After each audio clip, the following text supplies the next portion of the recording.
আসসালামু আলাইকুম। ইসলাম পাঠশালার পক্ষ থেকে আপনাদের সবাইকে শুভেচ্ছা ও স্বাগতম।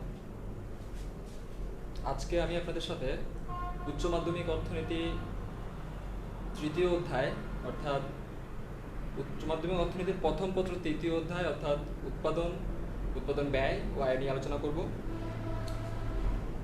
আপনারা যারা ইতিমধ্যে লাইভে অংশগ্রহণ করেছেন তারা আপনাদের বন্ধু বান্ধবদেরকে মেনশন করে জানিয়ে দিন, শেয়ার করে জানিয়ে দিন, যাতে করে তারাও আজকের এই লাইভ ক্লাসটি উপস্থিত হতে পারে।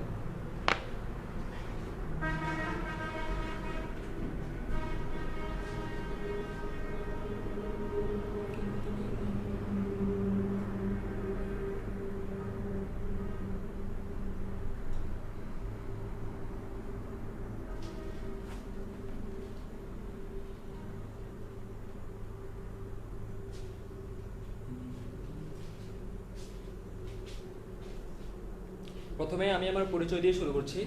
আমি মুহিব ফারহান, অধ্যয়নরত আছি অর্থনীতি বিভাগ, চট্টগ্রাম বিশ্ববিদ্যালয়। আজকে আমরা যে বিষয়গুলো নিয়ে আলোচনা করব সেগুলো আমি বোর্ডে লেখার চেষ্টা করেছি। এর আগে আমি একটু করে বলে নিই, আমরা এই অধ্যায়টিকে দুই ভাগে ভাগ করেছি, অর্থাৎ আজকের এই লাইভ ক্লাসে আমরা প্রথম অংশ নিয়ে আলোচনা করব, পরবর্তী লাইভ ক্লাসে আমরা বাকি অংশগুলো নিয়ে আলোচনা করব। আজকের লাইভ ক্লাসে আমি যে বিষয়গুলো নিয়ে আলোচনা করব সেগুলো প্রথমে বলে রাখি। সেগুলো হচ্ছে উৎপাদন কি, উৎপাদন, অপেক্ষক এবং অপেক্ষকের যে প্রকারভেদ সেগুলো নিয়ে আলোচনা করব। এরপর হচ্ছে টিপি অর্থাৎ টোটাল প্রোডাকশন, এপি অর্থাৎ অ্যাভারেজ প্রোডাকশন, এমপি অর্থাৎ মার্জিনাল প্রোডাকশনের মধ্যে যে সম্পর্ক সেটা নিয়ে আলোচনা করব। ক্রমহ্রাসমান প্রান্তিক উৎপাদন বিধি নিয়ে আলোচনা করব এবং সর্বশেষ উৎপাদন ব্যয়ের প্রকারভেদ নিয়ে সংক্ষিপ্তভাবে আলোচনা করব, কারণ উৎপাদন ব্যয়ের বিশদ যে আলোচনাটা সেটা আমরা পরবর্তী লাইভ ক্লাসে আলোচনা করব। আজকের টপিকসগুলো হচ্ছে এগুলো, আমরা আজকে এই বিষয়গুলো নিয়ে আলোচনা করব। আমি আবারও যারা জয়েন করেছেন বা যারা যেসব শিক্ষার্থীরা জয়েন করেছো তারা তোমাদের বন্ধু বান্ধবদেরকে মেনশন করে শেয়ার করে জানিয়ে দাও, যাতে করে তারা আজকের এই লাইভ ক্লাসে উপস্থিত হতে পারে।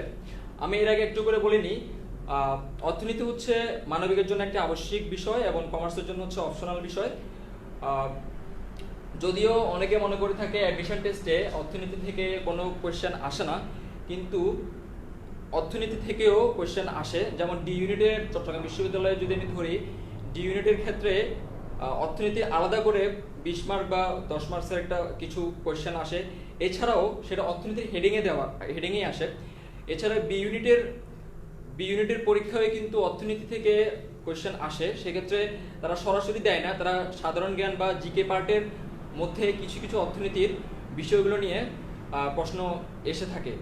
আর এর বাইরেও আমি অ্যাডমিশন বা উচ্চ মাধ্যমিক পরীক্ষার কথা বাদ দিলেও আমাদের কিন্তু হায়ার এডুকেশনে গেলে কিন্তু আমাদের অর্থনীতি সবাইকেই পড়তে হয়। অর্থনীতি সাবজেক্ট যারা পাচ্ছে তাদেরকে তো পড়তে হচ্ছে। এর বাইরেও কিন্তু মোটামুটি সব সাবজেক্টেই কিন্তু অর্থনীতি মোটামুটি পড়তে হয়, যেটা ইনক্লুডেড বাংলা বিভাগ বলি বা বিজ্ঞান অনুষদের যেসব সাবজেক্টগুলো থাকে বা বিবিএ থেকে শুরু করে প্রত্যেকটা সাবজেক্টে কিন্তু অর্থনীতি পড়ানো হয়। সেক্ষেত্রে আমরা উচ্চ মাধ্যমিক অর্থনীতির যে বেসিক কনসেপ্টগুলো যদি আমাদের ক্লিয়ার থাকে, তাহলে আমাদের অনার্স লেভেলে গিয়েও বা হায়ার এডুকেশনে গিয়েও আমাদের তেমন একটা প্রবলেম হওয়ার কথা না। সো আমরা কিছুক্ষণের মধ্যে আমাদের টপিকসগুলোতে চলে যাব।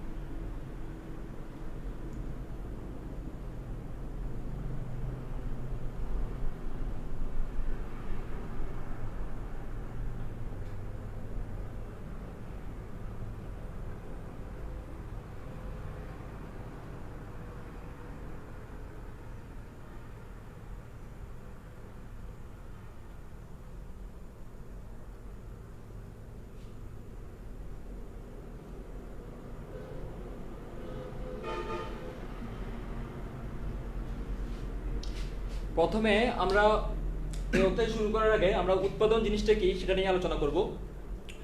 আর সাধারণত আমরা উৎপাদন বলতে কি বুঝি? সাধারণত আমরা উৎপাদন বলতে যেটা বুঝি সেটা হচ্ছে কোনো কিছু সৃষ্টি করা, রাইট?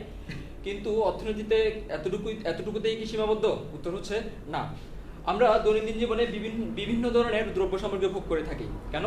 কারণ হচ্ছে আমরা আমাদের এই দ্রব্য সামগ্রী আমরা ভোগ করার মধ্য দিয়ে আমরা আমাদের যে অভাব, সেই অভাবগুলোকে আমরা মিটাই। শিক্ষার্থী বন্ধুরা, তোমরা ইতিমধ্যে দেখতে পাচ্ছ আমি বোর্ডে কিছু দ্রব্যের নাম লিখেছি, অর্থাৎ দেখা যাচ্ছে আখ, সুতা, কাঠ, এবং এগুলো থেকে রূপান্তরিত দ্রব্যগুলোর নাম আমি দেখিয়েছি, চিনি, কাপড় এবং ফার্নিচার। এই যে দ্রব্যগুলো আমি লিখেছি সবগুলোর কিন্তু অর্থনৈতিক দ্রব্য, এবং আখ থেকে কিন্তু আমরা একটা উপযোগ পাই, এবং সর্বশেষ আখ থেকে রূপান্তরিত চিনি থেকেও কিন্তু আমরা একটা উপযোগ পেয়ে থাকি। এখন কথা হচ্ছে, আখ থেকে আমরা যে পরিমাণ উপযোগ পাই, আখ থেকে রূপান্তরিত যে দ্রব্যটা অর্থাৎ চিনি থেকে আমরা তার বেশি পরিমাণ উপযোগটা আমরা পেয়ে থাকি। ঠিক তেমনিভাবে সুতা এবং কাঠ থেকে যে রূপান্তরিত দ্রব্য, অর্থাৎ সুতা থেকে কাপড় এবং কাঠ থেকে হচ্ছে ফার্নিচার, এগুলো থেকে আমরা সুতা এবং কাঠ থেকে এই দ্রব্যগুলো থেকে আমি বেশি পরিমাণ উপযোগ পাচ্ছি। তাহলে আমি যদি যাই, উৎপাদনের ডেফিনেশনটা হবে এরকম যে আমি কিন্তু এই দ্রব্যগুলোর একটা রূপান্তর দেখিয়েছি, অর্থাৎ আকার এবং আকৃতিগত পরিবর্তন করেছি। অর্থাৎ কোন দ্রব্যের আকার বা আকৃতিগত পরিবর্তন করে বা অন্য কোনো মাধ্যমে নতুন বা অধিকতর উপযোগ সৃষ্টি করার যে প্রক্রিয়া, সেটাই হচ্ছে উৎপাদন।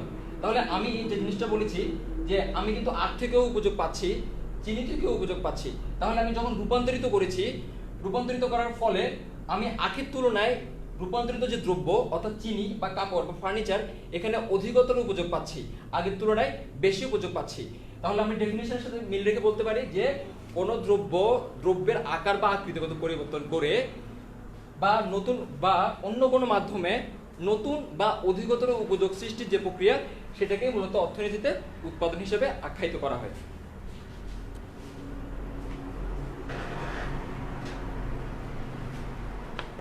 আচ্ছা, এখন উৎপাদন করার জন্য আমাদের যে বিষয়গুলোর প্রয়োজন হয় যেগুলো ব্যবহার করা হয়, সেগুলো হচ্ছে আমাদের উৎপাদনের উপকরণ। এবং এই উৎপাদনের উপকরণ হচ্ছে প্রধান যে উপকরণগুলো, সেগুলো হচ্ছে চারটি। সেগুলো কি? সেগুলো হচ্ছে ভূমি, শ্রম, মূলধন এবং সংগঠন।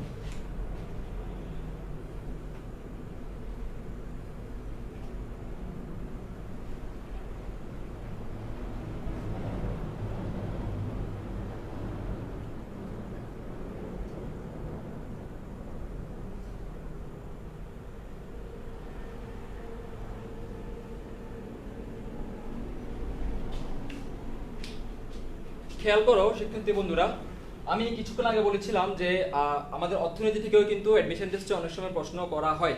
যেমন আমি এখান থেকে এই টপিকসটা থেকেও কিন্তু অনেক সময় প্রশ্ন আসে, যে অনেক সময় বি ইউনিট বা ডি ইউনিটের পরীক্ষায় বা মানবিক বিভাগের ভর্তি পরীক্ষায় প্রশ্ন আসে যে উৎপাদনের প্রধান উপকরণ কয়টি, বা এটা এরকম আর প্রশ্ন আসতে পারে।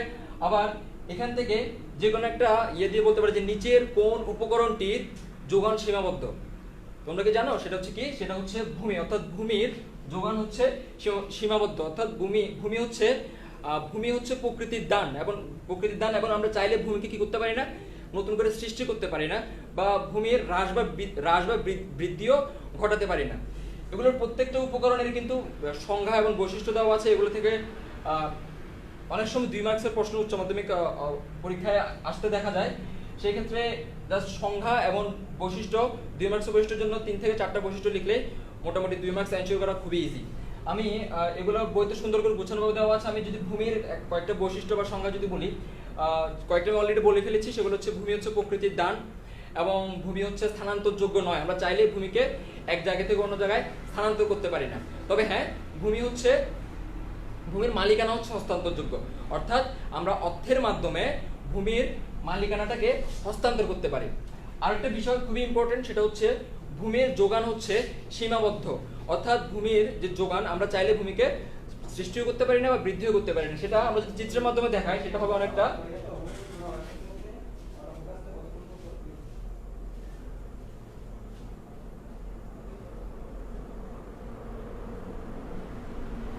ভূমি অক্ষে দেখাচ্ছি আমি ভূমির যোগানকে, এবং লম্ব অক্ষে দেখাচ্ছি ভূমির দাম।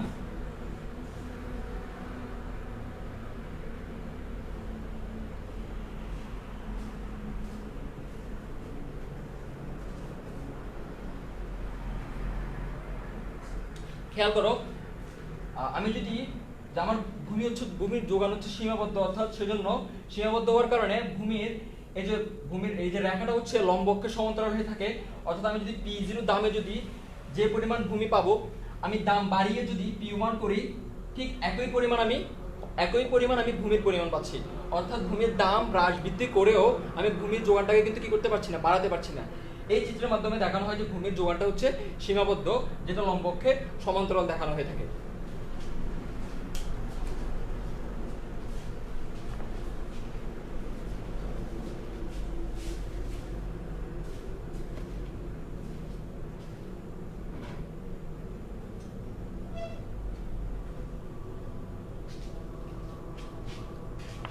যেটা বললাম যে এই চারটি প্রধান উপকরণগুলো থেকে প্রশ্ন অনেক সময় 2 মার্কসের আসতে পারে। সেক্ষেত্রে এই সংজ্ঞা এবং 2-3-4টা বৈশিষ্ট্য লিখলে মোটামুটি ভালো একটা মার্কস এনশিওর করা যায়।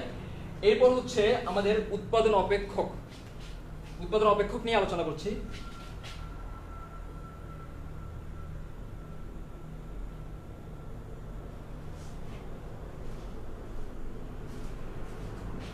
আচ্ছা, খেয়াল করো, অপেক্ষক বা ফাংশন, উৎপাদন অপেক্ষকের ইংলিশে বলা হচ্ছে প্রোডাকশন ফাংশন। অপেক্ষকের কথা যখন বলা হবে তখন অটোমেটিক্যালি দুইটা জিনিস চলে আসে, সেটা হচ্ছে স্বাধীন চলক এবং অধীন চলক। অপেক্ষক দুইটা বিষয়, সেটা হচ্ছে স্বাধীন চলক, অন্যটি হচ্ছে অধীন চলক।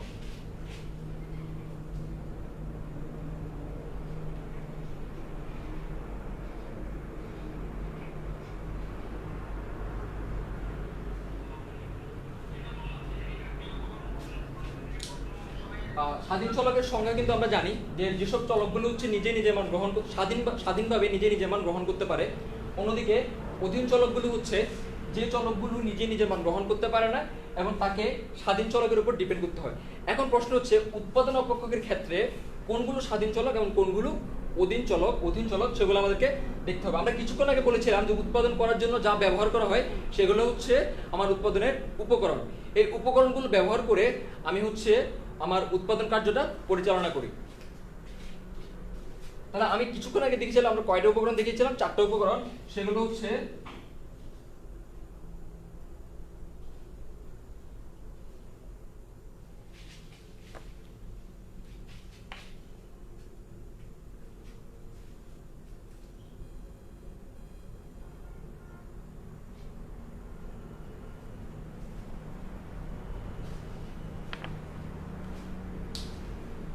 উৎপাদন অপেক্ষকের ক্ষেত্রে স্বাধীন চলক সেগুলো হচ্ছে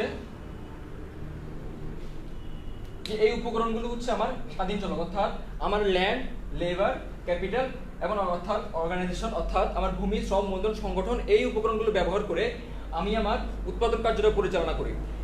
এখানে এগুলো হচ্ছে আমার স্বাধীন চলক এবং কিউ অর্থাৎ উৎপাদনটা হচ্ছে আমার অধীন চলক। কিন্তু উৎপাদন অপেক্ষকের ক্ষেত্রে আমরা যে উপাদানগুলো বা যে উপকরণগুলো সবচেয়ে বেশি ব্যবহার করি, ফ্রিকোয়েন্টলি যেগুলো বেশি ব্যবহার করি, সেগুলো হচ্ছে লেবার এবং ক্যাপিটাল, অর্থাৎ শ্রম এবং মূলধন সবচেয়ে বেশি আমি ব্যবহার করি। সেই জন্য উৎপাদন অপেক্ষকটাকে অনেক সময় এভাবে প্রকাশ করা হয়ে থাকে, Q equals to function of labour and capital. তাহলে আমরা আমাদের উৎপাদন অপেক্ষক হচ্ছে এটি, অর্থাৎ Q equals to function of labour and capital.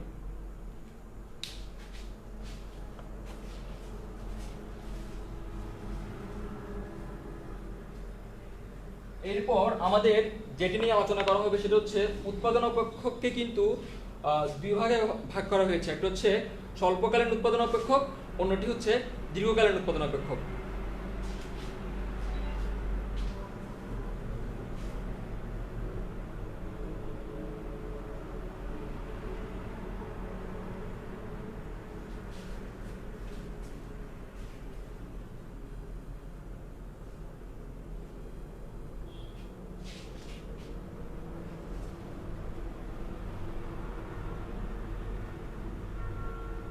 আচ্ছা, আমরা কিছুক্ষণ আগে দেখালাম যে আমাদের উৎপাদন অপেক্ষক কোনটি, সেটা হচ্ছে Q equals to function of labour and capital.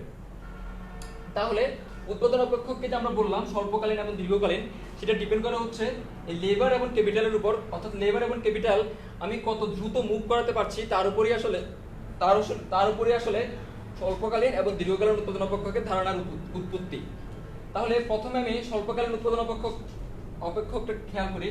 স্বল্পকালীন উৎপাদন অপেক্ষকের ডেফিনেশনে যেটা বলা হচ্ছে সেটা হচ্ছে যে স্বল্পকালীন উৎপাদন অপেক্ষকে আমার স্থির উপকরণ ও পরিবর্তনীয় উভয় উপকরণই বর্তমান, অর্থাৎ একটা উপকরণ থাকবে স্থির আবার অন্য একটা উপকরণ থাকবে হচ্ছে পরিবর্তনীয়।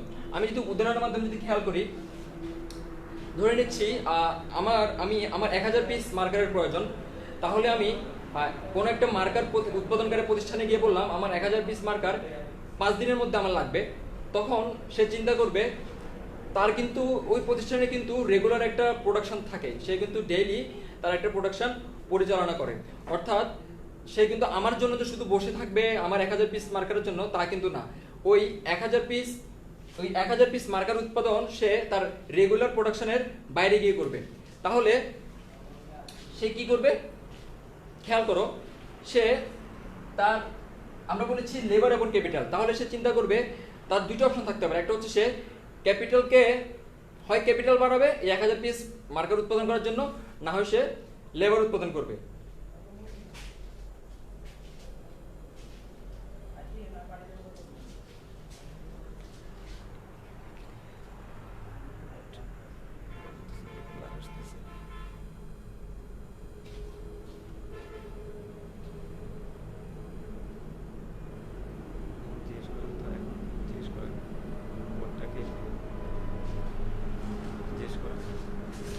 আচ্ছা, আমি যারা লাইভে জয়েন করেছো তাদের উদ্দেশ্য বলছি, আমাদের বোর্ডে যে লেখাগুলো সেগুলো ক্লিয়ার দেখা যাচ্ছে কিনা সেগুলো একটু কমেন্ট করে জানানোর জন্য।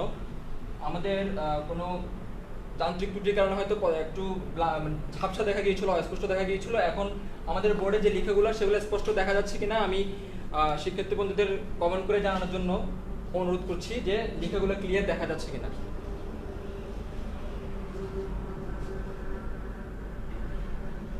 ক্লিয়ার দেখা যাচ্ছে কিন্তু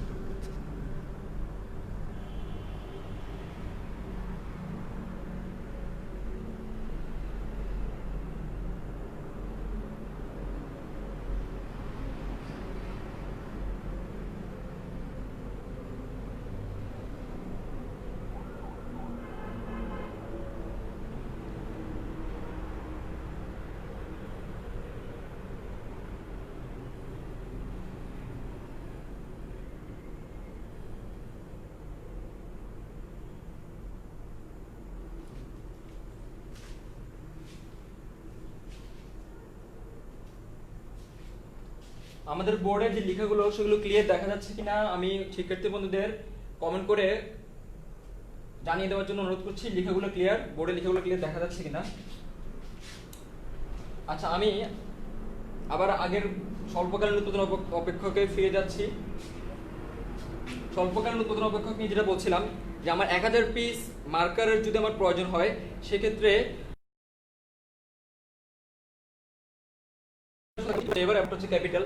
তার দুইটা অপশন থাকবে, একটা হচ্ছে সে হয় ক্যাপিটাল বাড়াবে আর না হয় সে লেবার বাড়াবে, অথবা সে দুটোই বাড়াবে। তাহলে এই স্বল্পকালে যখন সে চিন্তা করবে, সে যদি প্রথম অপশনের দিকে তাকায়, সে যদি ক্যাপিটাল বাড়ানোর কথা চিন্তা করে তাহলে সে 1000 পিস এই মার্কার উৎপাদন করার জন্য তার নতুন করে মেশিনারি ক্রয় করতে হবে। এই মেশিনারির জন্য নতুন লেবার নিয়োগ করতে হতে পারে। এরপর হচ্ছে বিল্ডিং ভাড়া করতে হতে পারে। এরপর ইউটিলিটি সার্ভিস কানেক্ট করতে হবে। এই আনুষঙ্গিক বিষয়ের খরচগুলো মেটানোর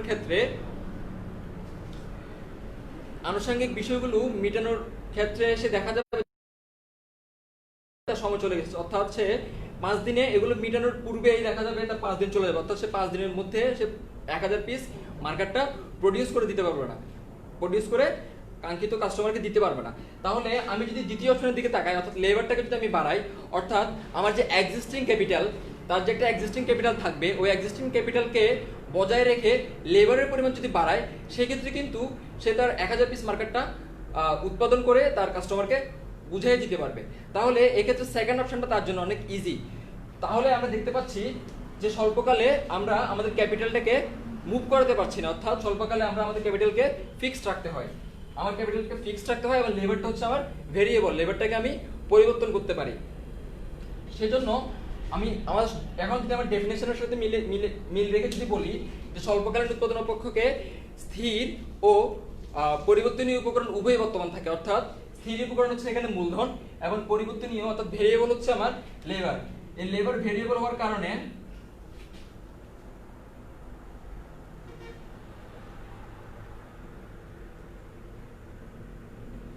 এই লেবারটা ভেরিয়েবল হওয়ার কারণে অনেক সময় স্বল্পকালীন উৎপাদন অপেক্ষককে বলা হয় ভেরিয়েবল ইনপুট প্রপোর্শন, অর্থাৎ বাংলায় যেটাকে বলা হয় ভেরিয়েবল ইনপুট প্রপোর্শন, অর্থাৎ বাংলায় বলা হয় পরিবর্তনীয় উপকরণ অনুপাত বিধি। এই হচ্ছে আমার স্বল্পকালীন উৎপাদন অপেক্ষক। এখন যদি আমি দীর্ঘকালীন উৎপাদন অপেক্ষকের দিকে যাই, দীর্ঘকালীন উৎপাদন অপেক্ষক হচ্ছে যে উৎপাদন অপেক্ষকে সব উপকরণই হচ্ছে পরিবর্তনীয়, অর্থাৎ এখানে কোনো স্থির উপকরণ রাখা হয় না। এখানে আমার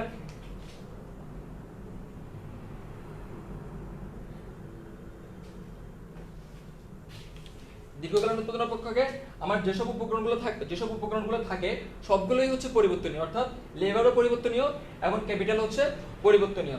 এখানে যে স্বল্পকাল বা দীর্ঘকালের ক্ষেত্রে যে টাইমের উপর যে ডিপেন্ড করছে ব্যাপারটা তা না, ব্যাপারটা ডিপেন্ড করে হচ্ছে কত দ্রুত আমি আমার উপকরণগুলোকে মুভ করতে পারছি বা পরিবর্তন করতে পারছি অনুপাতগুলোকে, তার উপর ডিপেন্ড করে হচ্ছে স্বল্পকালীন এবং দীর্ঘকালীন উৎপাদন অপেক্ষকের ধারণাটা।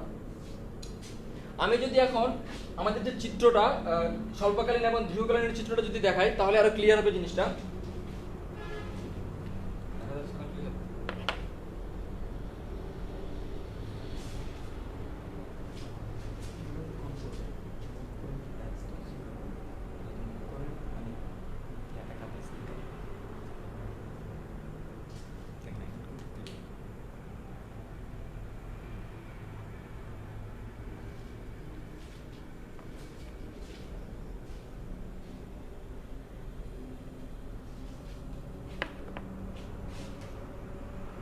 আচ্ছা, আমরা এখন সাউন্ড কোয়ালিটি ঠিক আছে, সাউন্ড কোয়ালিটি তো মোটামুটি ঠিক আছে, আমি আশা করছি।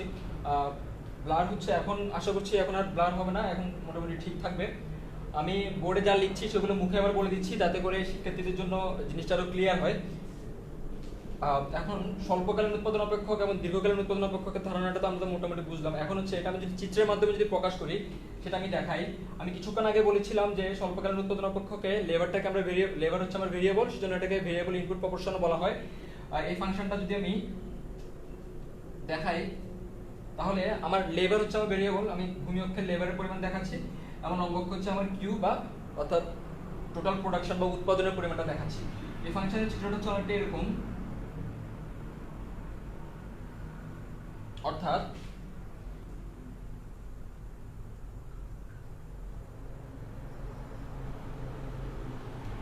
এই L0 পরিমাণ শ্রম নিয়োগের ফলে আমি Q0 পরিমাণ উৎপাদন পাচ্ছি, এবং সর্বোচ্চ এখানে কিন্তু আমি এই বিন্দুতে সর্বোচ্চ উৎপাদন পাচ্ছি। টিপি হচ্ছে আমার সর্বোচ্চ উৎপাদন পাচ্ছি। এই L0 পরিমাণ বিন্দুর পরে যদি আমি অতিরিক্ত শ্রম নিয়োগ করতে থাকি তাহলে আমার টোটাল প্রোডাকশন ফল করতে থাকে। এরপরে দীর্ঘকালীন উৎপাদন অপেক্ষকের ক্ষেত্রে যেটা চিত্রটা যেমন হয় সেটা হচ্ছে আমরা দীর্ঘকালীন উৎপাদন অপেক্ষকটা কেমন ছিল সেটা হচ্ছে Q = function of labour and capital, অর্থাৎ আমার লেবার এবং ক্যাপিটাল দুটোই হচ্ছে আমার পরিবর্তনীয়। তাহলে সেই ক্ষেত্রে আমি ভূমি অক্ষে দেখাচ্ছি লেবার এবং লম্ব অক্ষে দেখাচ্ছি ক্যাপিটাল। এবার আমার যে মোট উৎপাদনের যে রেখাটা হবে সেটা হচ্ছে অনেকটা এমন কিউ, অর্থাৎ এটাকে বলা হয় আইসোকোয়ান বা সম উৎপাদন রেখা। সম উৎপাদন রেখা হচ্ছে যে রেখার প্রতিটা বিন্দুতে লেবার এবং ক্যাপিটালের যে কোনো সংমিশ্রণে, আমি আবার বলছি, সম উৎপাদন রেখা হচ্ছে এমন একটি সম উৎপাদন রেখার প্রতিটা যে কোনো বিন্দুতে লেবার এবং ক্যাপিটালের যে কোনো সংমিশ্রণে একটা নির্দিষ্ট বা সমপরিমাণ উৎপাদন পাওয়া যায়। তাহলে দেখতে পাচ্ছি আমি যদি এই বিন্দুতে যদি দেখি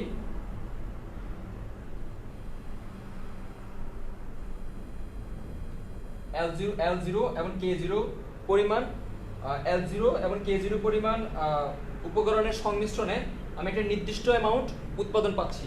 আমি চাইলে এখানেও উৎপাদন করতে পারি। সেই ক্ষেত্রে দেখা যাচ্ছে বি বিন্দুর দিকে যদি আমি লক্ষ্য করি সেখানে দেখা যাচ্ছে OK1 পরিমাণ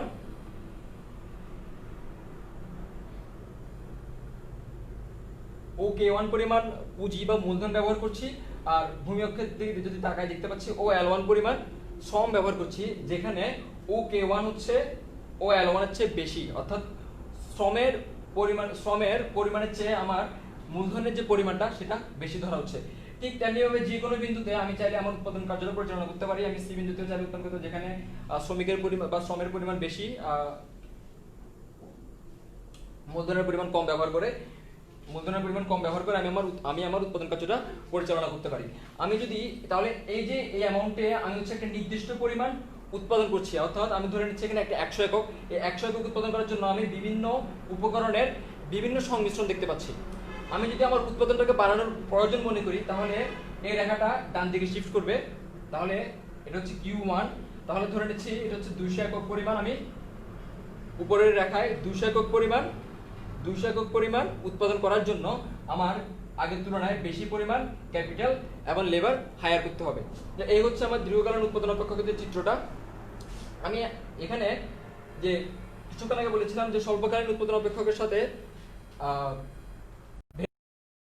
পরিবর্তনীয় উপকরণ অনুপাত বিধির সাথে সম্পর্কিত এবং দীর্ঘকালীন উৎপাদন অপেক্ষকের সাথে রিটার্নস টু স্কেল অর্থাৎ মাত্রাগত উৎপাদন বিধির সাথে সম্পর্কিত। এই ধারণাগুলো উৎপাদন অপেক্ষকের প্রকারভেদ অর্থাৎ স্বল্পকালীন এবং দীর্ঘকালীন থেকেও অনেক সময় প্রশ্ন আসে, যে বলতে পারে যে স্বল্পকালীন এবং দীর্ঘকালীন উৎপাদন অপেক্ষকের মধ্যে পার্থক্যগুলো ব্যাখ্যা করো। সেক্ষেত্রে স্বল্পকালীনের ধারণা, স্বল্পকালীন উৎপাদন অপেক্ষকটা কি সেটা লিখে এরপর চিত্রটা দেখিয়ে মোটামুটি স্বল্পকালীন উৎপাদন অপেক্ষকের সাথে পরিবর্তনীয় উপকরণ অনুপাত বিধি সম্পর্কিত এবং দীর্ঘকালীন উৎপাদন বিধির সাথে মাত্রাগত উৎপাদন বিধি সম্পর্কিত এই জিনিসটা মোটামুটি লিখলে মোটামুটি একটা ভালো মার্কস এনশিওর করা যায়।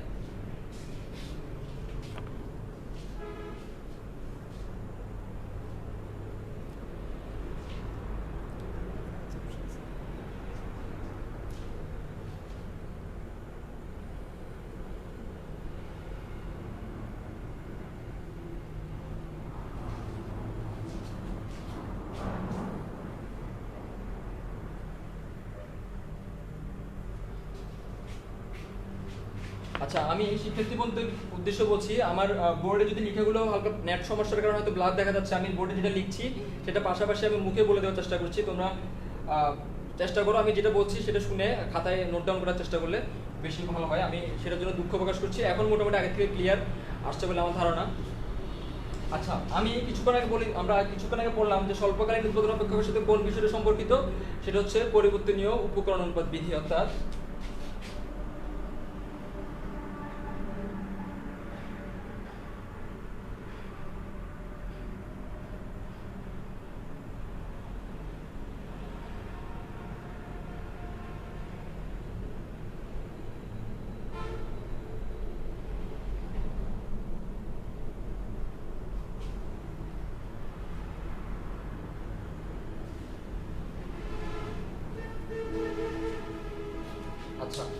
স্বল্পকালীন উৎপাদন অপেক্ষকের সাথে যে বিষয়টা সম্পর্কিত বলেছিলাম সেটা হচ্ছে পরিবর্তনীয় উপকরণ অনুপাত বিধি।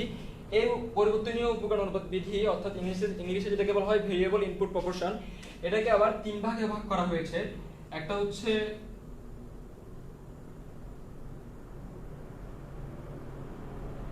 ক্রমবর্ধমান,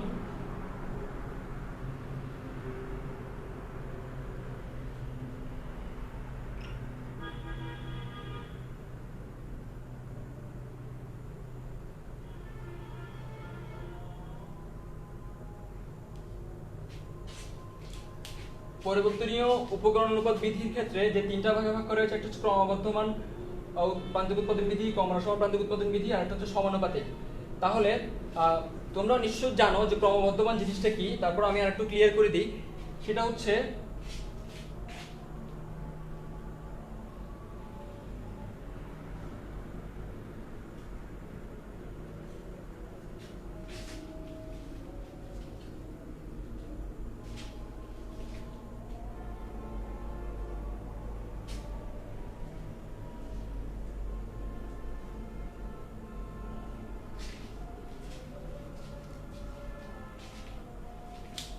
আচ্ছা, ক্রমবর্ধমান মানে হচ্ছে পূর্বের তুলনায় বেশি হারে বৃদ্ধি পাওয়া। অর্থাৎ আমি যদি এখানে এই যে দুটার মধ্যে যে গ্যাপ সেটা যদি খেয়াল করি, তাহলে এখানে দেখা যাচ্ছে 4 একক পরিমাণ বৃদ্ধি পেয়েছে। আবার এই যে মাঝখানে যে 7 এবং 13 যে মাঝখানে গ্যাপ, সেটা যদি আমি দেখি সেটা 6 একক পরিমাণ, তাহলে ক্রমে আগের তুলনায় বেশি হারে বৃদ্ধি পাচ্ছে। এটাই হচ্ছে মূলত ক্রমবর্ধমানের যে ধারণাটা। ক্রমহ্রাসমানের ক্ষেত্রে যেটা বোঝানো হয় সেটা হচ্ছে যে ক্রমে হ্রাস পাবে, এটা বিপরীত হচ্ছে ক্রমহ্রাসমান।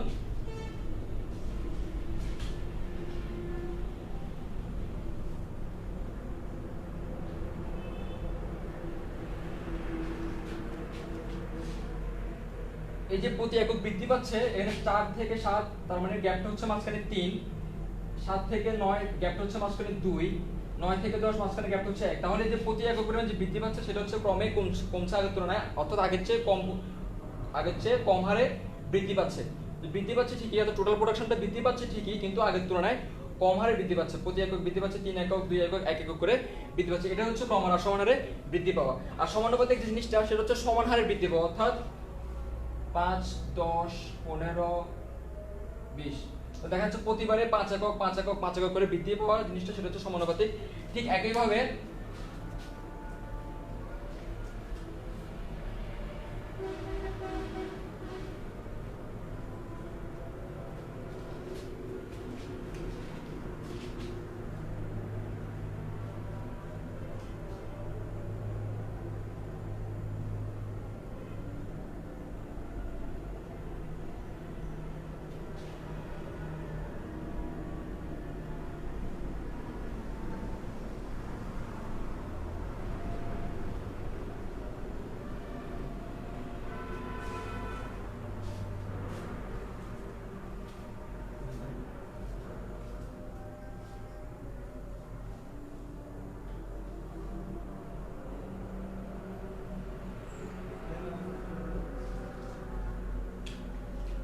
দীর্ঘকালীন উৎপাদন অপেক্ষকের সাথে যে বিষয়টা সম্পর্কিত সেটা আমরা বলেছিলাম মাত্রাগত উৎপাদন, রিটার্নস টু স্কেল। এটাকেও আবার 3 ভাগে ভাগ করা হয়েছে, সেটা হচ্ছে ক্রমবর্ধমান, ক্রমহ্রাসমান এবং ক্রমবর্ধমান মাত্রাগত উৎপাদন, ক্রমহ্রাসমান মাত্রাগত উৎপাদন, সমানুপাতিক মাত্রাগত উৎপাদন। এই ধারণাটা আমরা কিছু ক্রমবর্ধমান আগে বলেছি যে বেশি হারে, ক্রমহ্রাসমান আগের চেয়ে কম হারে এবং সমানুপাতিক হচ্ছে প্রতিটা সমান হারে বৃদ্ধি পাওয়া।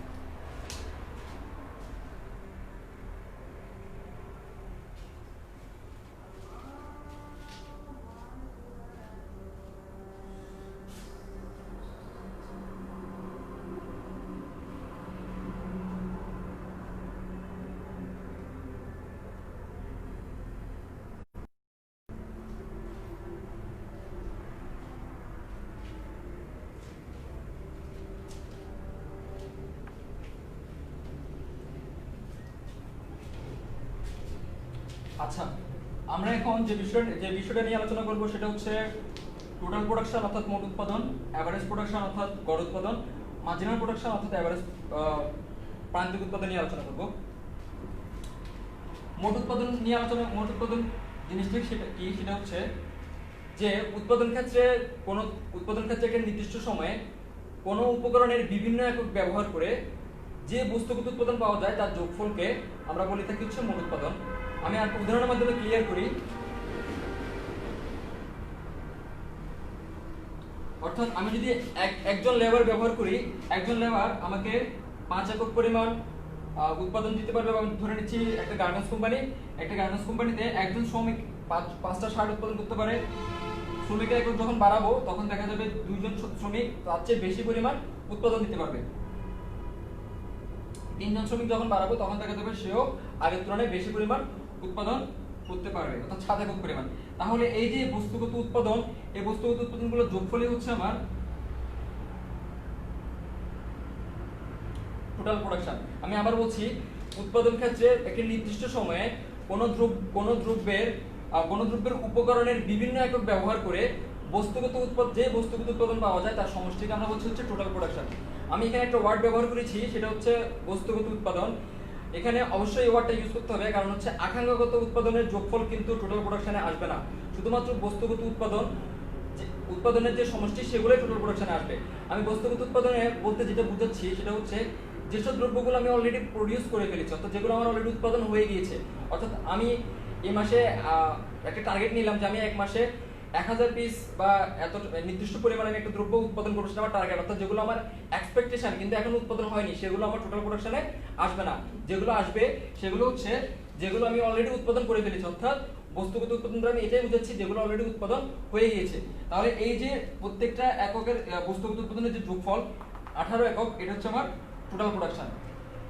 এরপর আমার এভারেজ প্রোডাকশনের ক্ষেত্রে যদি আসি, যে আমার এই যে উৎপাদিত যে বস্তুগত উৎপাদন, এই বস্তুগত উৎপাদনকে আমি যদি আমার নিয়োজিত উপকরণ দিয়ে যদি ভাগ করি, যে ফল পাবো সেটা হচ্ছে আমার এভারেজ প্রোডাকশন। তাহলে এভারেজ প্রোডাকশনের সূত্রটা দ্বারা এরকম যে টোটাল প্রোডাকশন ডিভাইড বাই নিয়োজিত, যে আমি এখানে শ্রম ব্যবহার করেছি, যে শ্রমের নিয়োজিত উপকরণ দিয়ে ভাগ করলে যে ফলটা পাবো সেটা হচ্ছে আমার এভারেজ প্রোডাকশন। অর্থাৎ আমি যদি আগের উদাহরণ থেকে যদি খেয়াল করি, আমার আগের উদাহরণে টোটাল প্রোডাকশন ছিল 18, এখন আমার নিয়োজিত মোট উপকরণ ছিল কত? 3 একক। তাহলে আমার এভারেজ প্রোডাকশন হচ্ছে 6 একক, অর্থাৎ এক গড়ে আমার 6 একক পরিমাণ দ্রব্য উৎপাদন করতে পারছে। এই হচ্ছে আমার এভারেজ প্রোডাকশন। এরপর মার্জিনাল প্রোডাকশন হচ্ছে উৎপাদনের মোট উৎপাদন প্রতি একক উৎপাদন বৃদ্ধির ফলে বা প্রতি একক উপকরণ বৃদ্ধির ফলে আমার টোটাল প্রোডাকশনের যে পরিবর্তন হচ্ছে সেটাই হচ্ছে আমার প্রান্তিক উৎপাদন। অর্থাৎ প্রতি একক শ্রম নিয়োগের ফলে টোটাল প্রোডাকশন বা মোট উৎপাদনের যে পরিবর্তন হচ্ছে তার অনুপাতকেই বলা হচ্ছে প্রান্তিক উৎপাদন। আর প্রান্তিক উৎপাদনের সূত্রটার দিকে যদি আমি তাকাই, সেই ক্ষেত্রে সূত্র হবে change in quantity divided by change in labour. এখানে চেঞ্জ ইন কোয়ান্টিটি বলতে বোঝানো হচ্ছে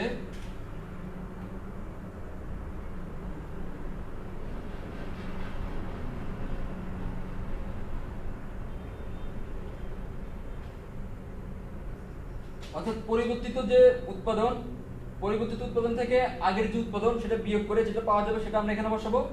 এরপর পরিবর্তিত উপকরণ বা শ্রম মাইনাস প্রাথমিক যে শ্রম বা উপকরণ সেটা বিয়োগ করে যেটা পাওয়া যাবে সেটা এখানে বসিয়ে যেটা পাওয়া যাবে সেটা হচ্ছে আমার প্রান্তিক উৎপাদন।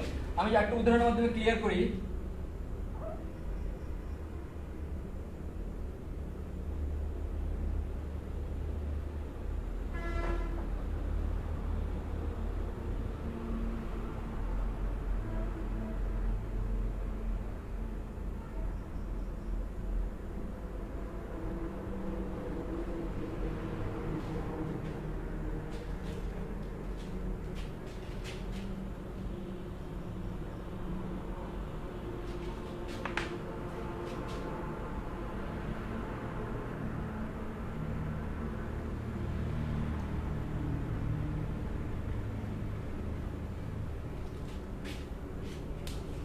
এখানে আমি দেখতে পাচ্ছি কিউ দ্বারা বোঝাচ্ছি মোট উৎপাদনকে এবং এল দ্বারা বোঝাচ্ছি হচ্ছে লেবার বা নিয়োজিত উপকরণকে বোঝাচ্ছি।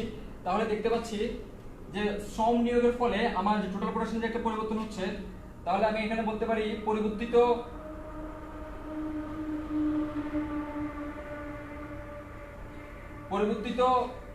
উৎপাদন বা মোট উৎপাদন যেটা বোঝাচ্ছি সেটা হচ্ছে 8 এবং কিউ0 হচ্ছে আমার প্রাথমিক উৎপাদন সেটা হচ্ছে 3। তাহলে আমার চেঞ্জ ইন অর্থাৎ যে পরিবর্তনের হার চেঞ্জিং কোয়ান্টিটি বা টোটাল প্রোডাকশন হচ্ছে 5। একইভাবে যদি আমি লেবারের ক্ষেত্রে যদি ব্যবহার করি L1 L0, তাহলে আমার পরিবর্তিত যে শ্রমের উপকরণ সেটা হচ্ছে 2 একক এবং প্রাথমিক যে শ্রম সেটা হচ্ছে আমার 1 একক, আনসার হবে 1। তাহলে আমি এটা যদি আমার সূত্রে বসাই,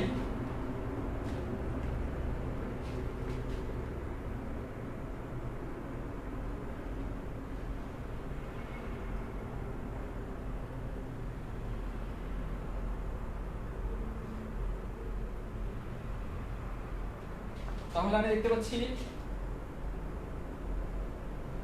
আমার চেঞ্জ ইন টোটাল প্রোডাকশন হচ্ছে 5 আর চেঞ্জ ইন লেবার হচ্ছে 1। তাহলে আমার মার্জিনাল প্রোডাকশন হচ্ছে 5 একক। এরপরে আমি একটা চার্ট দেখাচ্ছি, চার্টের মাধ্যমে বা সূচির মাধ্যমে কিভাবে total production, average production, marginal production বের করতে হয় এবং এদের মধ্যে যে সম্পর্কটা সেটা আমি দেখানোর চেষ্টা করছি।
আমার বোর্ডে আমি একটা চিত্র এবং একটা সূচি টাঙিয়েছি, এটা ক্লিয়ার দেখা যাচ্ছে কিনা একটু কমেন্ট করে জানালে বেশি ভালো হবে, কারণ লেখাগুলো তো ক্লিয়ার নাও দেখা যেতে পারে। আমি আবার এখানে লেখার চেষ্টা করছি, আবার মুখেও বলে দেওয়ার চেষ্টা করতেছি।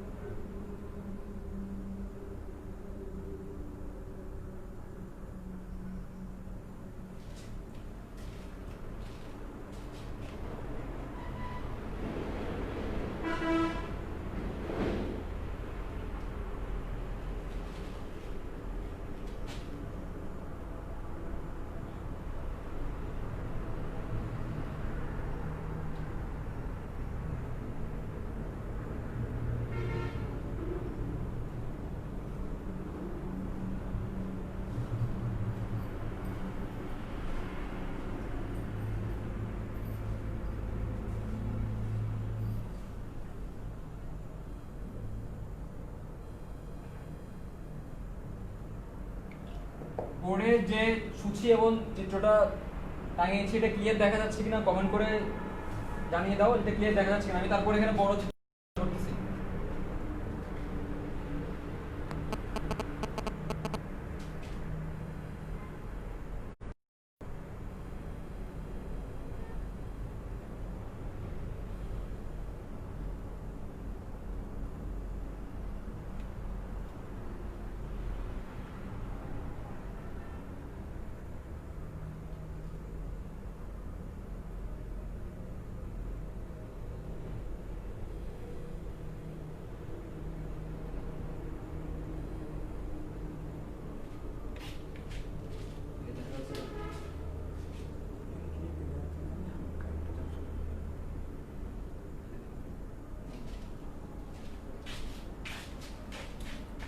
আচ্ছা, আমি এখন দেখাবো হচ্ছে টোটাল প্রোডাকশন, এভারেজ প্রোডাকশন ও মার্জিনাল প্রোডাকশনের মধ্যে যে গ্রাফিক্যাল একটা সম্পর্ক সেটা দেখাবো।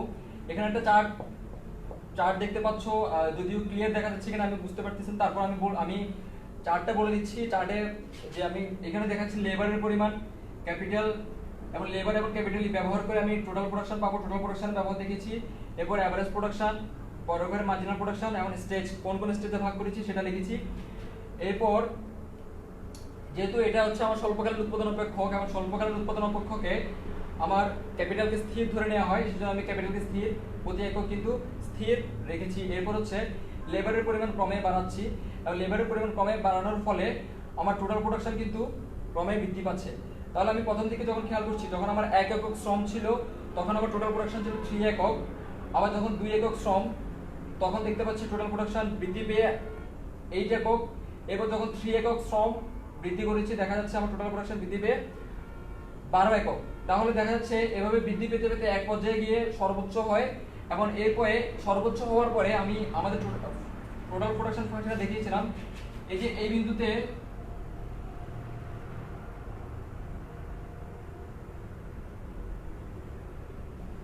বিন্দুতে আমার টিপি হচ্ছে সর্বোচ্চ এবং এই বিন্দুর পরে L0 পরিমাণের পরে আমি যদি অতিরিক্ত লেবার নিয়োগ করি তাহলে আমার টোটাল প্রোডাকশন ফল করতে থাকবে।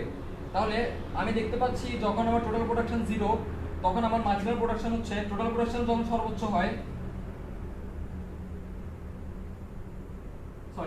টোটাল প্রোডাকশন যখন আমার সর্বোচ্চ হবে তখন আমার মার্জিনাল প্রোডাকশন হয়ে যাবে 0, অর্থাৎ মার্জিনাল প্রোডাকশন 0 হয়ে যাবে। এরপর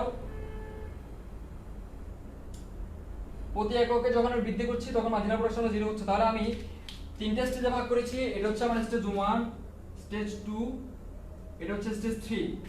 তাহলে প্রথম দিকে হচ্ছে আমার টোটাল প্রোডাকশন ক্রমবর্ধমান হারে বৃদ্ধি পাচ্ছে।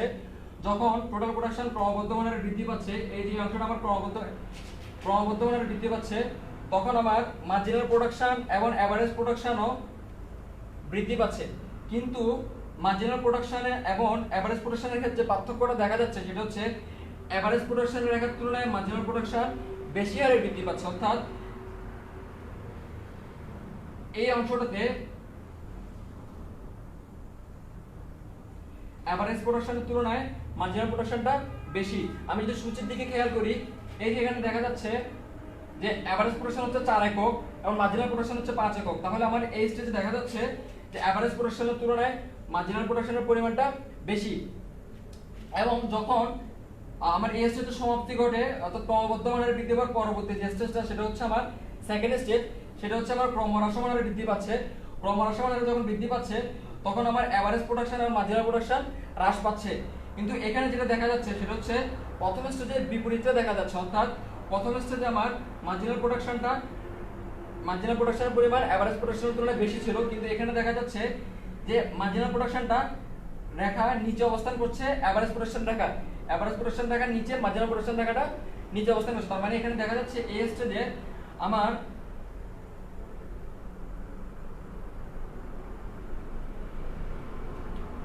মার্জিনাল প্রোডাকশনের থেকে আমার এভারেজ প্রোডাকশনটা বেশি, এবং এখানে হচ্ছে আমার এপি হচ্ছে আমার এমপি। এরপর যখন আমার টোটাল প্রোডাকশন সর্বোচ্চ হয় তখন আমার মার্জিনাল প্রোডাকশন 0 হয়ে যায়, এবং এর পরবর্তীতে আমি যখন অতিরিক্ত লেবার নিয়োগ করতে থাকি আমার টোটাল প্রোডাকশন ফল করতে থাকবে, এবং এই টোটাল প্রোডাকশন যখন ফল করতে থাকবে তখন আমার মার্জিনাল প্রোডাকশন ঋণাত্মক হতে থাকে, অর্থাৎ এই যে 0 নিচে এখানে ঋণাত্মক হতে থাকে। এই হচ্ছে ওভারঅল আমার টোটাল প্রোডাকশন এবং মার্জিনাল প্রোডাকশনের যে সম্পর্কগুলো। আমি এখানে আবার লেখার চেষ্টা করছি যে সম্পর্কগুলো কি কি। এক নাম্বার হচ্ছে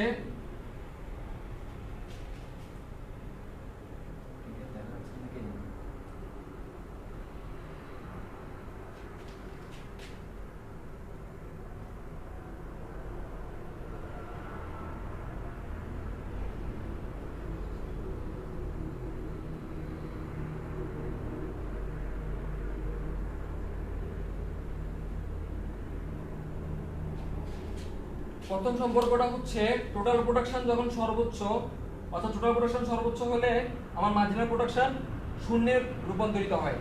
এরপর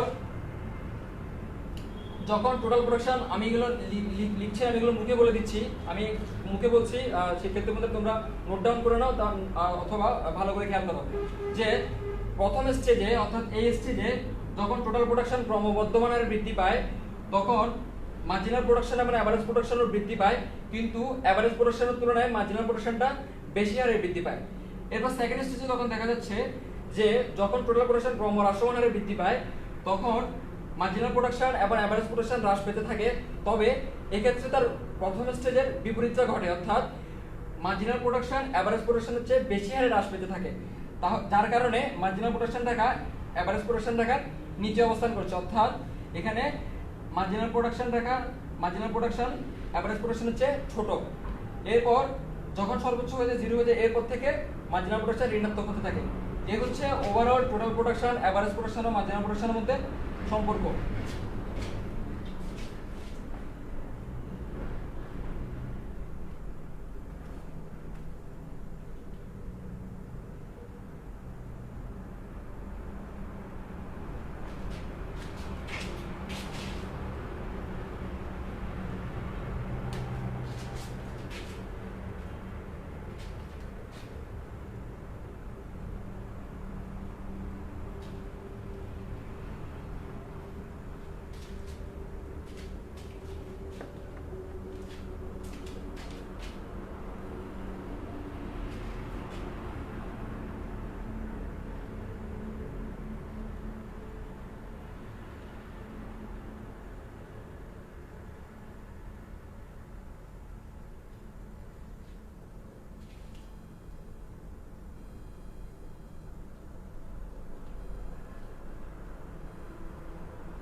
এখন আমরা যে বিষয়টা নিয়ে আলোচনা করব সেটা হচ্ছে ক্রমহ্রাসমান প্রান্তিক উৎপাদন বিধি।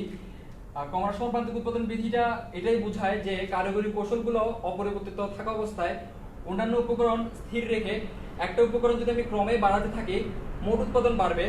আমি আবার বলছি যে কারিগরি কৌশলগুলো অপরিবর্তিত থাকা অবস্থায় অন্যান্য উপকরণ স্থির রেখে একটা উপকরণ যদি আমি ক্রমে বাড়াই সেক্ষেত্রে আমার টোটাল প্রোডাকশন বাড়বে, কিন্তু আমার মার্জিনাল প্রোডাকশন বা প্রান্তিক উৎপাদন ক্রমে হ্রাস পেতে থাকবে। এটাই হচ্ছে মূলত ক্রমহ্রাসমান প্রান্তিক উৎপাদন বিধির ধারণা।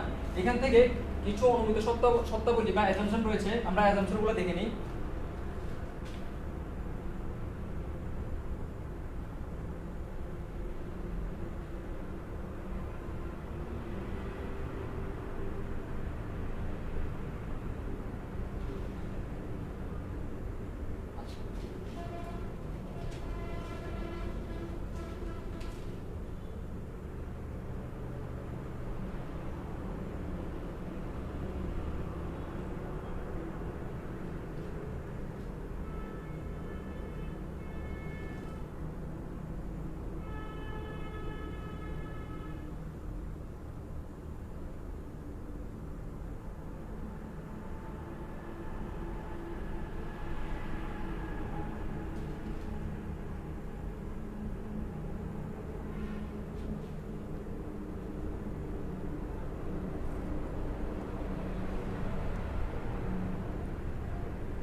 আচ্ছা, আমি যেটা বলেছিলাম যে কারিগরি কৌশলগুলো স্থির রেখে অন্যান্য উপকরণগুলো কারিগরি কৌশল অপরিবর্তিত থাকা অবস্থায় অন্যান্য উপকরণ স্থির রেখে একটা উপকরণ যদি ক্রমে বাড়াতে থাকি, তাহলে এখান থেকে আমি দেখতে পাচ্ছি আমার ভূমির পরিমাণটা হচ্ছে স্থির থাকবে। এরপর হচ্ছে উৎপাদন কৌশলও স্থির থাকবে। এরপর আমি নিচে যেটা লিখেছি সেটা হচ্ছে উপকরণের যে এককগুলো সেগুলো সবসময় সমজাতীয় হবে, অন্যথায় এই বিধি কার্যকর হবে না। তাহলে আমি প্রথম যে শর্তটা লিখলাম সেটা হচ্ছে ভূমির পরিমাণ স্থির, অর্থাৎ ভূমির পরিমাণ যদি স্থির না রাখা হয় সেক্ষেত্রে ক্রমহ্রাসমান প্রান্তিক উৎপাদন বিধিটা কার্যকর হবে না।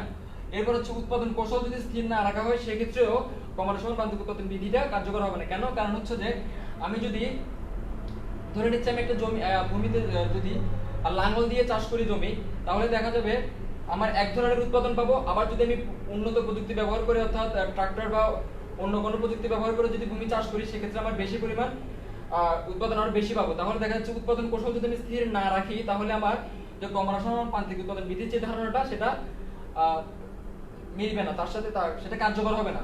তাহলে আমাদের উৎপাদন কৌশল স্থির রাখতে হবে এবং সর্বশেষ উপকরণের এককগুলো সমজাতীয় হতে হবে। এরপর আরো একটা শর্ত যেটা হচ্ছে 4 নাম্বার, সেটা হচ্ছে স্বল্পকালীন সময় বিবেচ্য।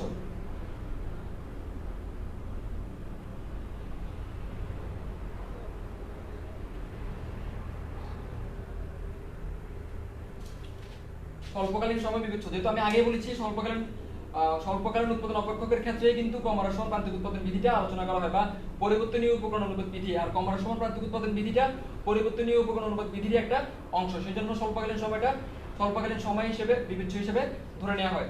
এখন আমরা দেখব হচ্ছে সূচি থেকে চার্ট এবং টোটাল প্রোডাকশন রেখা এবং মার্জিনাল প্রোডাকশন রেখা এবং পুরো চিত্রটা আমরা এঁকে দেখাবো।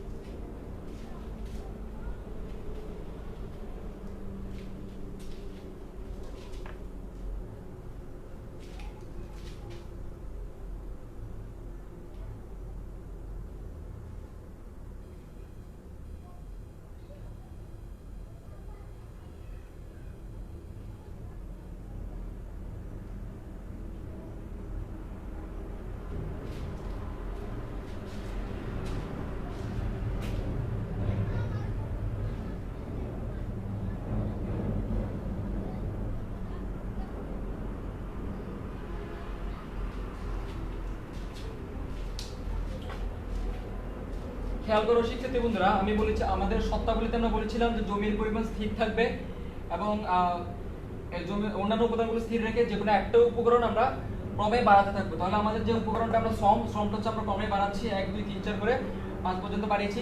তাহলে আমার টোটাল প্রোডাকশনটা কেমন হবে? আমরা বলেছিলাম যে একটা অন্যান্য উপকরণগুলো স্থির রেখে একটা উপকরণ যদি ক্রমে বাড়াতে থাকি আমার টোটাল প্রোডাকশন বৃদ্ধি পেতে থাকবে।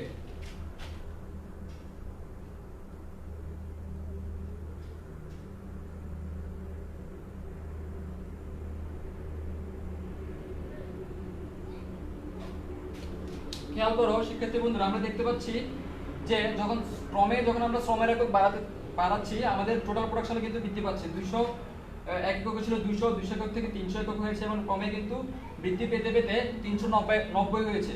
তাহলে আমরা যদি এখন মার্জিনাল প্রোডাকশনের দিকে তাকাই, আমরা কিছুক্ষণ আগে দেখিয়েছিলাম মার্জিনাল প্রোডাকশনের সূত্র হচ্ছে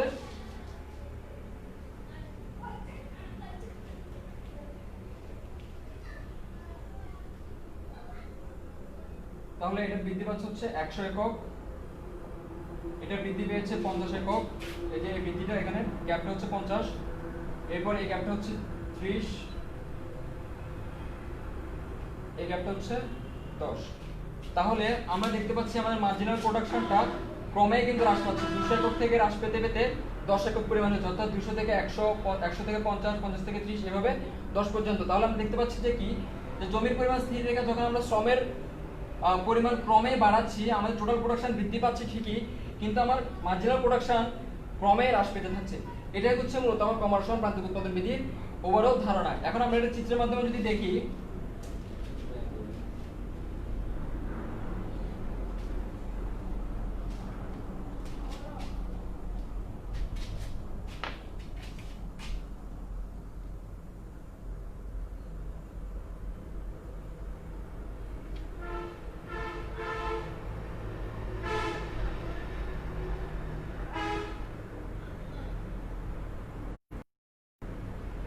লক্ষ্যে আমি লেবারকে দেখিয়েছি, এখানে হচ্ছে টোটাল, এই হচ্ছে আমার টোটাল প্রোডাকশন।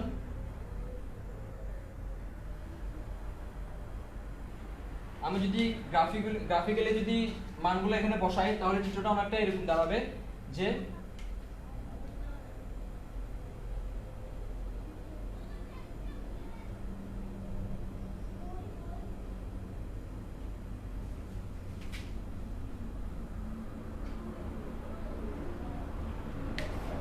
আমার টোটাল প্রোডাকশন বৃদ্ধি পাচ্ছে, আমার এই যে বৃদ্ধি পেতে পেতে এটা টোটাল প্রোডাকশন দেখা আমি গ্রাফিকগুলো যদি এখানে বসাই তাহলে চিত্রটা দেখতে অনেকটা এমন হবে।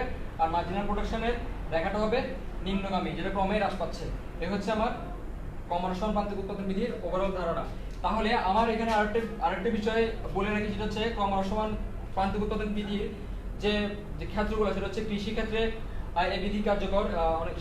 অনেক সময় পরীক্ষার প্রশ্ন আসে যে শুধুমাত্র কি কৃষি ক্ষেত্রে ক্রমহ্রাসমান প্রান্তিক উৎপাদন বিধি কার্যকর? উত্তর হচ্ছে না, যে কৃষিক্ষেত্রের বাইরেও আরো বেশ কিছু জায়গায় এই বিধিটা কার্যকর। সেটা হচ্ছে শিল্পক্ষেত্রেও এই বিধি কার্যকর হতে পারে, বনজ ক্ষেত্রে, মৎস্য ক্ষেত্রে বা খনিজ শিল্পের ক্ষেত্রেও কিন্তু এই বিধিটা অনেক সময় কার্যকর হয়ে থাকে। এগুলো বইতে সুন্দর করে গুছানো দেওয়া আছে। এই হচ্ছে আমার ক্রমহ্রাসমান প্রান্তিক উৎপাদন বিধি।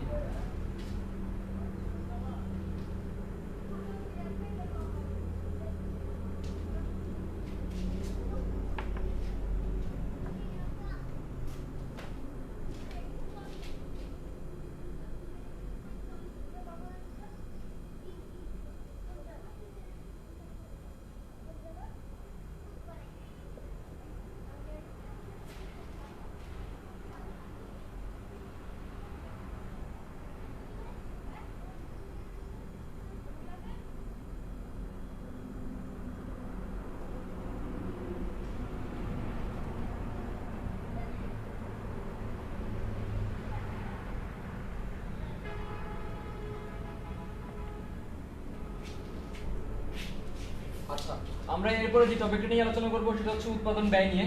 আমি এই উৎপাদন ব্যয় আলোচনা করার আগে কিছু প্রথম দিকের যে টপিকস গুলো সেখানে চলে যায়। প্রথমে আমরা আলোচনা করেছিলাম যে উৎপাদনের উপকরণ নিয়ে। এই যে উৎপাদনের উপকরণগুলো ব্যবহার করেই কিন্তু আমরা আমাদের উৎপাদন কার্যটা পরিচালনা করি। তাহলে এই যে উপকরণগুলো ব্যবহার করি, এই উপকরণগুলো থেকে কিন্তু আমার একটা খরচ বহন করতে হয়। যেমন আমি যদি উৎপাদনের যে প্রধান চারটি উপকরণের দিকে তাকাই, সেটা হচ্ছে ভূমি, শ্রম, মূলধন এবং সংগঠন। ভূমির জন্য আমার একটা খরচ বহন করতে হয়, ভূমির জন্য আমাকে খাজনা দিতে হয়। এরপর শ্রমের জন্য আমার মজুরি দিতে হয়। এরপর হচ্ছে মূলধনের জন্য সুদ দিতে হয় এবং সংগঠনের জন্য মুনাফার যে খরচটা সেটা বহন করতে হয়। তাহলে এই জাতীয় এগুলো হচ্ছে প্রধান উপকরণের যে খরচগুলো। এর বাইরেও কিন্তু আমার বেশ কিছু খরচ থাকে, যেমন হচ্ছে যে বিজ্ঞাপন খরচ থাকতে পারে, এরপর প্রযুক্তি খরচ থাকতে পারে, এই জাতীয় আরো কিছু খরচ থাকে। এই যে ওভারঅল যে খরচগুলো, সবগুলো খরচ যোগ করে বা এগুলোর সমষ্টি টোটাল কস্ট বা মোট উৎপাদন বলা হয়ে থাকে। এরপর উৎপাদন ব্যয়গুলোকে উপকরণের বাইরেও আরো দুই ভাগে ভাগ করা হয়। একটা হচ্ছে স্বল্পকালীন উৎপাদন ব্যয়, আর একটা হচ্ছে দীর্ঘকালীন উৎপাদন ব্যয়। স্বল্পকালীনটাকে আবার দুই ভাগে ভাগ করা হয়। একটা হচ্ছে স্থির ব্যয়,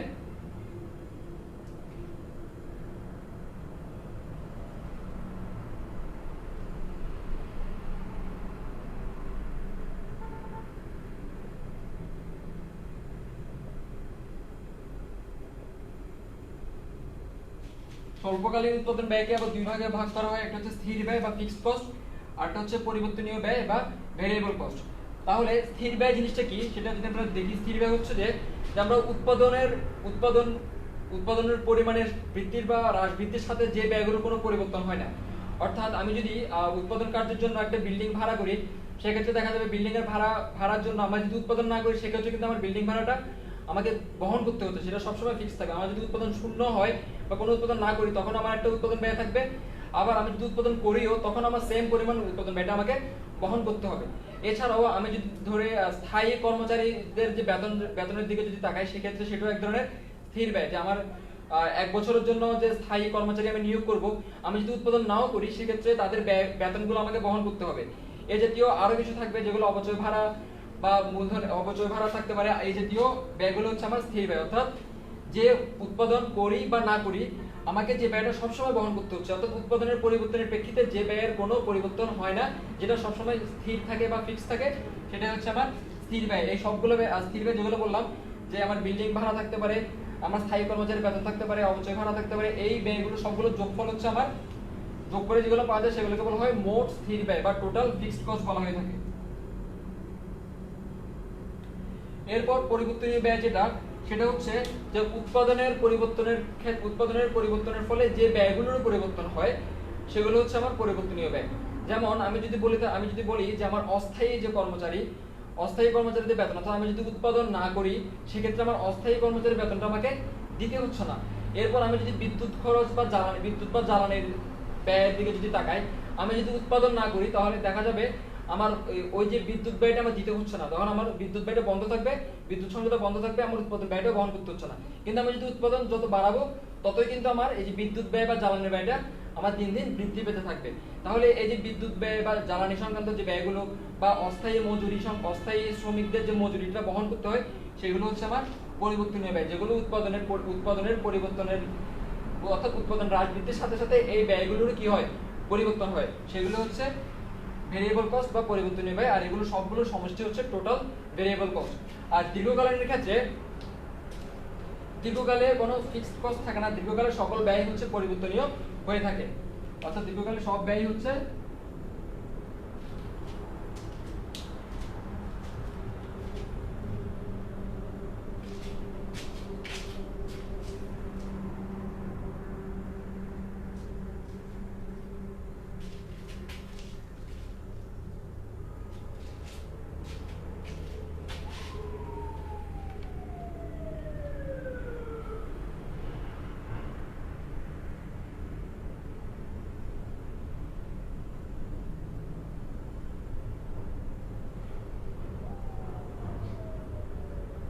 আচ্ছা। আমরা এখন টোটাল ফিক্সড কস্ট রাখা যদি আমরা চিত্রের মাধ্যমে যদি দেখাই, সেটা হচ্ছে আমি বলেছিলাম যে আমি যদি উৎপাদন 0 একক করি তাও আমার একটা ব্যয় বহন করতে হবে, আমি যদি 1 একক পরিমাণ উৎপাদন করি তাও আমাকে একটা ব্যয় বহন করতে হবে, 2 একক 3 একক এভাবে যদি উৎপাদনের পরিবর্তন করে থাকি তখন কিন্তু দেখা যাবে আমার সেম পরিমাণ ব্যয় আমাকে বহন করতে হচ্ছে। তাহলে এই হচ্ছে এই সবগুলো যোগ করলে যে রেখাটা পাওয়া যাবে সেটা হচ্ছে আমার টোটাল ফিক্সড কস্ট রেখা। অর্থাৎ ধরে নিচ্ছি আমি এখানে 10,000 টাকা বা 10,000 টাকার একটা অ্যামাউন্ট আমাকে সবসময় বহন করতে হচ্ছে, সেটা আমার জিরো উৎপাদনের পরিমাণ 0 হলে আমাকে 10,000 টাকা বহন করতে হচ্ছে, বা উৎপাদনের পরিমাণ 5 একক হলেও আমার 10,000 টাকা বহন করতে হচ্ছে। এই হচ্ছে আমার টোটাল ফিক্সড কস্ট রেখা। এরপর ভেরিয়েবল কস্ট রেখা যদি আমি দেখি,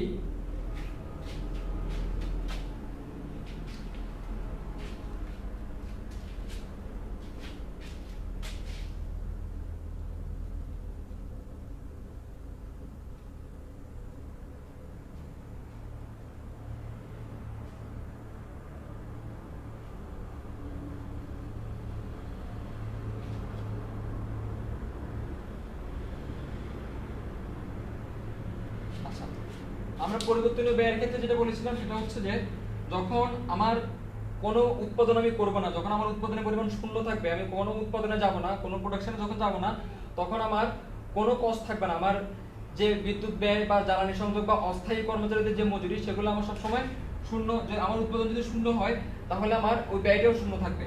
যখন আস্তে আস্তে বাড়তে থাকবে এই পরিমাণটা তখন আমার এই ব্যয়ের পরিমাণটাও বাড়তে থাকবে। এই টোটাল ভেরিয়েবল কস্ট রেখার আকৃতিটা অনেকটা এরকম দেখতে। এটা হচ্ছে টিভিসি, অর্থাৎ আমার যত উৎপাদন বাড়াচ্ছি, যতই আমি উৎপাদনের পরিমাণ বাড়াচ্ছি ততই আমার ব্যয়ের পরিমাণ বৃদ্ধি পাচ্ছে।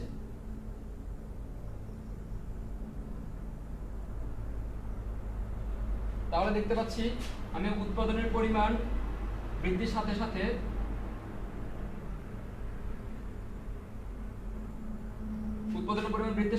আমার ব্যয়েরও পরিবর্তন হচ্ছে। এই হচ্ছে আমার টোটাল ভেরিয়েবল কস্ট রাখা। তাহলে এই যে টোটাল ভেরিয়েবল কস্ট আমরা এর আগে দেখিয়েছি টোটাল ফিক্সড কস্ট, এই দুইটা যোগ করে হচ্ছে আমার এই দুটো যোগ করে যে রেখাটা পাওয়া যায় সেটা হচ্ছে আমার টোটাল কস্ট রেখা, বা এই টোটাল ফিক্সড কস্ট এবং টোটাল ভেরিয়েবল কস্ট যোগ করে যেটা পাওয়া যায় সেটা হচ্ছে আমার টোটাল কস্ট। এবং টোটাল কস্ট রেখাটা যদি আমি এখন দেখাই সেটা হবে অনেকটা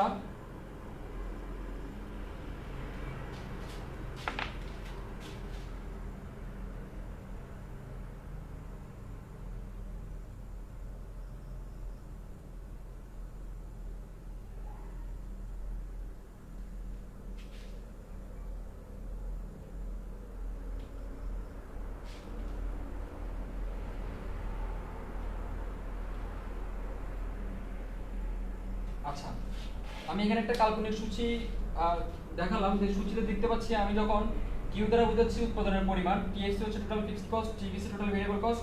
তাহলে কিছুক্ষণ আগে আমি বলেছিলাম যে টোটাল ফিক্সড কস্ট এবং টোটাল ভেরিয়েবল কস্ট যোগ করে যেটা পাওয়া যায় সেটা হচ্ছে আমার টোটাল কস্ট। তাহলে আমি যখন কোনো উৎপাদন করব না, অর্থাৎ আমার উৎপাদন যখন শূন্য হবে, তখন কিন্তু আমার একটা নির্দিষ্ট অ্যামাউন্টের টোটাল ফিক্সড কস্ট আমাকে বহন করতে হয়, কিন্তু আমার টোটাল ভেরিয়েবল কস্ট কিন্তু থাকে না, টোটাল ভেরিয়েবল কস্ট থাকে শূন্য। তাহলে আমার টোটাল কস্ট হচ্ছে 60। আমি কোনো উৎপাদন যদি নাও করি সেক্ষেত্রে হচ্ছে কোনো উৎপাদন না করলেও আমার টোটাল একটা অ্যামাউন্টের খরচ আমাকে বহন করতে হচ্ছে। এরপর আমি উৎপাদনের পরিমাণ বাড়ালাম, অর্থাৎ এক একক পরিমাণ উৎপাদন যদি বাড়াই, ঠিক আগের মতো আমার 50 টাকা পরিমাণ ধরে নিচ্ছি, এটা 50 টাকা বা 1000 বা 50,000 টাকা আমার টোটাল ফিক্সড কস্ট বহন করতে হচ্ছে। তাহলে আমি যখন উৎপাদন করছি তাহলে আমার কিছু পরিমাণ ভেরিয়েবল কস্ট যোগ হয়েছে, তাহলে এই দুটোর যোগফল হচ্ছে আমার 70। তাহলে এই সূচিটা যদি আমি এখন টোটাল কস্ট রাখাটা যদি আমি এখানে দেখাই, একটা চিত্রে আমি সবগুলো যদি দেখাই, টিএফসি, টিসি, টিভিসি, টিভিসি এবং টিসি, এদিকে হচ্ছে কিউ। প্রথমে যদি আমি আমার টিএফসি দেখাই, আমার টিএফসি ধরে নিচ্ছি 50,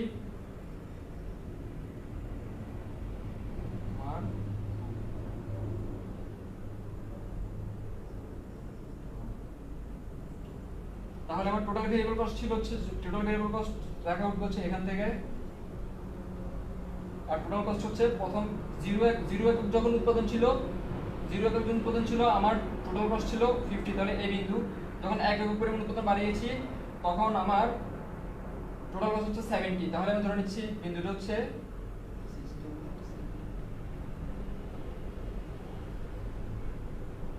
এই হচ্ছে আমার টোটাল কস্ট রাখা, এবং এটাকে আমরা স্বল্পকালীনও বলতে পারি, আমরা স্বল্পকালীন টোটাল বা শর্ট টার্ম টোটাল কস্ট রাখাও বলতে পারি।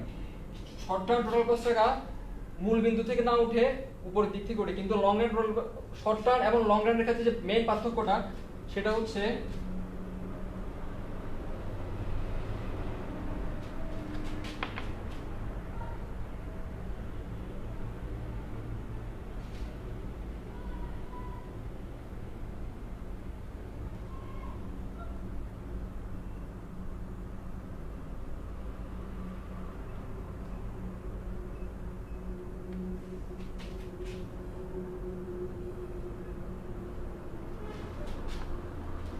এটা হচ্ছে আমার ওভারঅল যে তিনটা চিত্র একসাথে দেখালাম, যে টিভিসি, এসটিসি এবং টিএফসি, অর্থাৎ টোটাল ফিক্সড রাখা, এটা হচ্ছে টোটাল ভেরিয়েবল কস্ট রাখা, এবং দুইটা মিলে হচ্ছে আমার টোটাল কস্ট রাখা, বা যেটাকে শর্ট টার্ম টোটাল কস্ট রাখা আমরা বলছি। এরপরে টোটাল কস্ট রাখার কিছুক্ষণ আগে দেখালাম, এখান থেকে টোটাল কস্ট রাখা হচ্ছে যে এখান থেকে, এবং শর্ট টার্ম টোটাল কস্ট হচ্ছে যে মূল বিন্দু থেকে উঠবে না, তবে লং রান টোটাল কস্ট হচ্ছে মূল বিন্দু থেকে উঠবে, কারণ লং রানের ক্ষেত্রে অর্থাৎ দীর্ঘকালীনের ক্ষেত্রে আমার সব ব্যয় হচ্ছে পরিবর্তনীয়, এখানে কোনো ফিক্সড কস্ট থাকে না, সেজন্য এটা মূল বিন্দু থেকে উঠে। আর শর্ট টার্মের ক্ষেত্রে মূল বিন্দু থেকে না উঠে কিছু পরিমাণ ব্যয় আমাকে বহন করতে হয় বলে এই বিন্দু থেকে আমাকে শর্ট টার্ম টোটাল কস্ট রাখা এই বিন্দু থেকে ঊর্ধ্বগামী হয়ে থাকে। এই হচ্ছে আজকের ক্লাসের ওভারঅল আলোচনা। আজকে আমরা যেগুলো দেখিয়েছি সেগুলো হচ্ছে যে উৎপাদন কি, উৎপাদন অপেক্ষক, এরপর হচ্ছে উৎপাদন অপেক্ষকের প্রকারভেদ দেখিয়েছি, এরপর হচ্ছে যে পরিবর্তনীয় উপকরণ অনুপাত বিধি, টোটাল প্রোডাকশন, মার্জিনাল প্রোডাকশন এবং এভারেজ প্রোডাকশন, মার্জিনাল প্রোডাকশনের মধ্যে যে সম্পর্ক সেটা দেখিয়েছি, এরপর হচ্ছে যে উৎপাদনের ব্যয়ের যে প্রকারভেদ সেটা দেখিয়েছি। আগামী ক্লাসে আমরা যেগুলো দেখাবো সেগুলো হচ্ছে যে এভারেজ কস্ট বা উৎপাদন ব্যয়ের যে আরো যে কিছু আলোচনা রয়েছে সেগুলো নিয়ে আলোচনা করবো, অর্থাৎ টোটাল কস্ট, এভারেজ কস্ট এবং মার্জিনাল কস্টের মধ্যে যে সম্পর্কগুলো সেগুলো দেখাবো। এরপর হচ্ছে যে পূর্ণ প্রতিযোগিতামূলক বাজার এবং একচেটিয়া বাজারের যে আয় সংক্রান্ত যে চিত্রগুলো দেওয়া আছে ওগুলো নিয়ে আমরা নেক্সট লাইভ ক্লাসে আলোচনা করব। সেটা শিডিউল ইউসাম পেজে আপনারা সবাই পেয়ে থাকবেন বা পাওয়া যাবে। আজকের লাইভ ক্লাস আমরা এতটুকুতেই সমাপ্ত ঘোষণা করছি। ধন্যবাদ সবাইকে।